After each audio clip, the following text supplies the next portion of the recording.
Assalamualaikum warahmatullahi wabarakatuh. Kami dari kelompok 5 Pendidikan Kewarganegaraan akan menjelaskan mengenai materi penggolongan serta tata hukum di Indonesia. Penggolongan serta tata hukum di Indonesia. Hukum yang berlaku di Indonesia terbagi jenis berdasarkan penggolongannya. Selain itu, hukum memiliki fungsi, tujuan, dan tugasnya sendiri dalam bermasyarakat, berbangsa, dan bernegara. 1. Penggolongan hukum berdasarkan bentuknya. Yang pertama adalah hukum tertulis, yaitu hukum yang ditulis secara resmi oleh lembaga yang berwenang. Misal, Undang-Undang Dasar, Ketetapan MPR, dan Peraturan Pemerintah. Hukum tertulis dibagi menjadi dua, yaitu A. Hukum tertulis yang dikodifikasikan, merupakan hukum yang disusun secara lengkap dan dibukukan sehingga tidak perlu lagi peraturan pelaksana. Contoh, KUHP dan KUH Perdata. B. Hukum tertulis tidak dikodifikasikan, merupakan hukum yang meskipun tertulis, namun tidak disusun secara lengkap dan masih terpisah-pisah, sehingga dering memerlukan peraturan pelaksana dan penerapan, misal undang-undang, peraturan pemerintah, dan keputusan presiden. Yang kedua yaitu hukum tidak tertulis, yaitu hukum yang tidak ditulis secara resmi tetapi masih hidup dan terpelihara di masyarakat, serta masih diakui secara sah sebagai hukum yang berlaku, misalnya pidato kenegaraan Presiden setiap tanggal 16 Agustus dan aturan-aturan agama. Contoh lainnya adalah hukum adat. B. Berdasarkan isinya, hukum publik yaitu hukum yang mengatur hubungan antar negara dengan individu yang menyangkut kepentingan umum. Terdiri dari A. Hukum pidana, yaitu mengatur tentang pelanggaran dan kejahatan, memuat pelanggaran dan sanksi. B. Hukum tata negara, yaitu mengatur hubungan antar negara dengan bagian-bagiannya. C. Hukum tata usaha negara, yaitu mengatur tugas kewajiban pejabat negara. D. Hukum internasional, yaitu mengatur hubungan antar negara seperti perjanjian internasional, hukum perang internasional. Yang kedua, hukum privat, yaitu hukum yang mengatur hubungan antar individu atau dengan yang lain, termasuk negara sebagai pribadi. Terdiri dari A. Hukum perdata, yaitu hukum yang mengatur antar individu secara umum, contoh hukum keluarga, kekayaan, wari, perjanjian, dan perkawinan.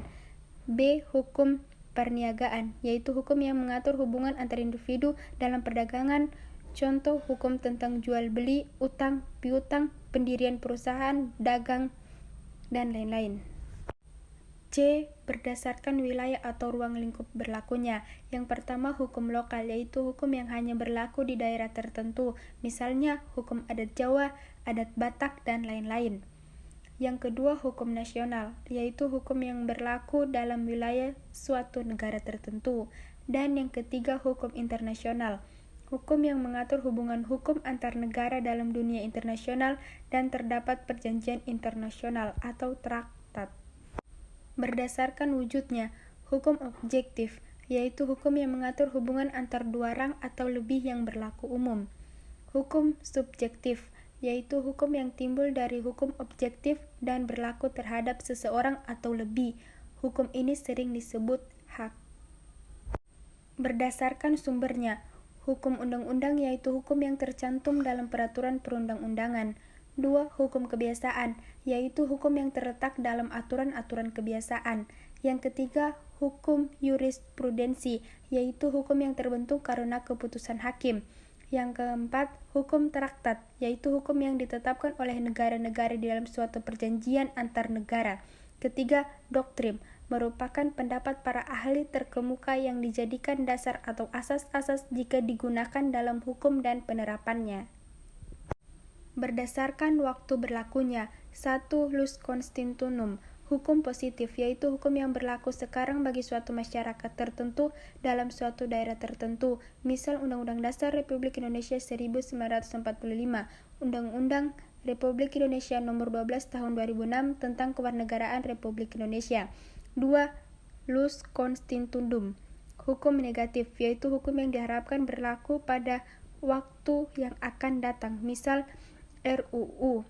Yang ketiga, hukum antar waktu, yaitu hukum yang mengatur suatu peristiwa yang menyangkut hukum yang pada waktu ini. Hukum berlaku pada masa lalu atau hukum yang berlaku tanpa batas waktu. Berdasarkan cara mempertahankannya. 1. Hukum material. Hukum yang mengatur hubungan antar golongan masyarakat yang berlaku umum tentang hal dilarang dan boleh, misal hukum pidana, perdata, dagang, dan sebagainya. Yang kedua, hukum formal. Hukum yang mengatur bagian cara mempertahankan dan melaksanakan hukum material, hukum acara pidana, acara perdata, dan sebagainya. Berdasarkan sasarannya, yang pertama hukum satu golongan, yaitu hukum mengatur dan berlaku hanya satu golongan tertentu, misal golongan pribumi dan Eropa.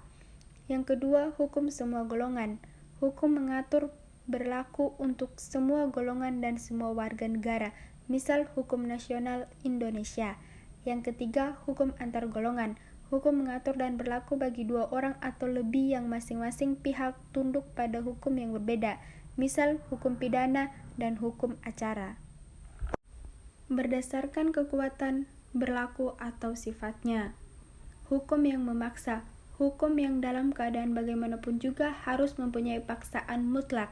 Misal melakukan pembunuhan, maka akan dapat saksi secara paksa wajib dilaksanakan. Kedua, hukum yang mengatur atau hukum volunter, yaitu hukum yang dapat dikesampingkan apabila pihak yang bersangkutan telah membuat peraturan sendiri dalam perjanjian, misal ketentuan dalam pewarisan ab insto, atau pewarisan berdasarkan pewarisan undang-undang. Baru mungkin bisa dilakukan jika tidak ada surat wasiat, testament. Tata hukum di Indonesia. Negara Indonesia adalah negara hukum. Adapun jaminan yang ada di Indonesia ialah hukum terdapat dalam 2 pasal, yaitu Undang-Undang Dasar 1945. Yang pertama, pasal 1 ayat 3 Undang-Undang Dasar 1945 bunyinya, negara Indonesia adalah negara hukum. Yang kedua, pasal 27 ayat 1 Undang-Undang Dasar 1945 berbunyi, segala warga negara kedudukannya di dalam hukum dan pemerintahan, dan wajib menjunjung hukum dan pemerintahan itu dengan tidak ada kecualinya. Negara hukum adalah negara yang mendasarkan segala sesuatu dengan baik, tindakan maupun pembentukan lembaga negara yang tertulis atau tidak tertulis. Sistem hukum tersusun secara hierarkis, artinya peraturan yang membentuk sistem hukum itu berjenjang dari aturan yang tertinggi sampai aturan hukum rendah. Sekian dari kelompok kami. Atas perhatiannya kami ucapkan banyak-banyak terima kasih. Wassalamualaikum warahmatullahi wabarakatuh.